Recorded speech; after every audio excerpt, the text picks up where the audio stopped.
আসসালামু আলাইকুম, ডাক্তার মিজানুর রহমান স্বাগত জানাচ্ছি সবাইকে। আজকে কথা বলবো শিশুদের ত্বকের যত্ন নিয়ে। এই শীতে শিশুদের ত্বকের যত্ন নেওয়া খুবই জরুরি এবং গুরুত্বপূর্ণ। কারণ হচ্ছে সঠিকভাবে যদি আমরা ছোট্ট সোনামণিদের ত্বকের যত্ন না নেই শীতের মধ্যে, তাইলে তাদের বিভিন্ন ধরনের চর্মরোগ হতে পারে এবং জটিলতা তৈরি করতে পারে। তো শিশুদের ত্বক বড়দের থেকে একটু পাতলা, চিকন থাকে এবং পাতলা থাকে এবং খুবই সেন্সিটিভ থাকে। যে কোনো কিছু তাদের শরীরে ব্যবহার করা যায় না।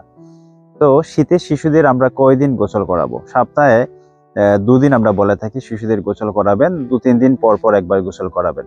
কুসুম কুসুম গরম পানি দিয়ে গোসল করাবেন এবং গোসল করানোর সময় তাদের মাথায় শ্যাম্পু দিবেন। বেবি শ্যাম্পু যেগুলা পাওয়া যায় সেগুলো, এবং শরীরেও বেবি শ্যাম্পু মাখাতে পারেন। কখনো সাবান ব্যবহার করবেন না, কারণ সাবানের মধ্যে ক্ষার বেশি থাকে এবং এই ক্ষারগুলা তাদের চামড়াতে রিঅ্যাকশন করে এবং চর্মরোগের তৈরি করতে পারে।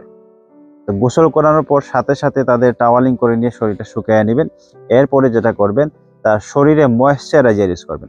শিশুদের জন্য সবচেয়ে ভালো এবং উপযোগী হচ্ছে গিয়ে অলিভ অয়েল বা জায়তুন তেল। অলিভ অয়েল ব্যবহার করবেন, মাথা থেকে পা পর্যন্ত ব্যবহার করতে পারেন। পাশাপাশি চাইলে আপনি নারকেল তেলও ব্যবহার করতে পারেন। অরিজিনাল নারকেল তেল কিন্তু খুব ভালো ময়েশ্চারাইজার হিসেবে কাজ করে এবং সেটা শিশুদের স্কিনের জন্য খুবই উপযোগী।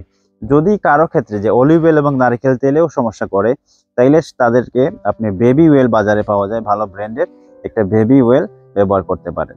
এবং খেয়াল রাখতে হবে তাদের চামড়াটা বেশি শুষ্ক যাতে না হয়ে যায়। শুকায়া গেলে দিনে ২-৩ বারও আপনি তেলটা লাগায় দিতে পারেন, ওয়েলিং করতে পারেন।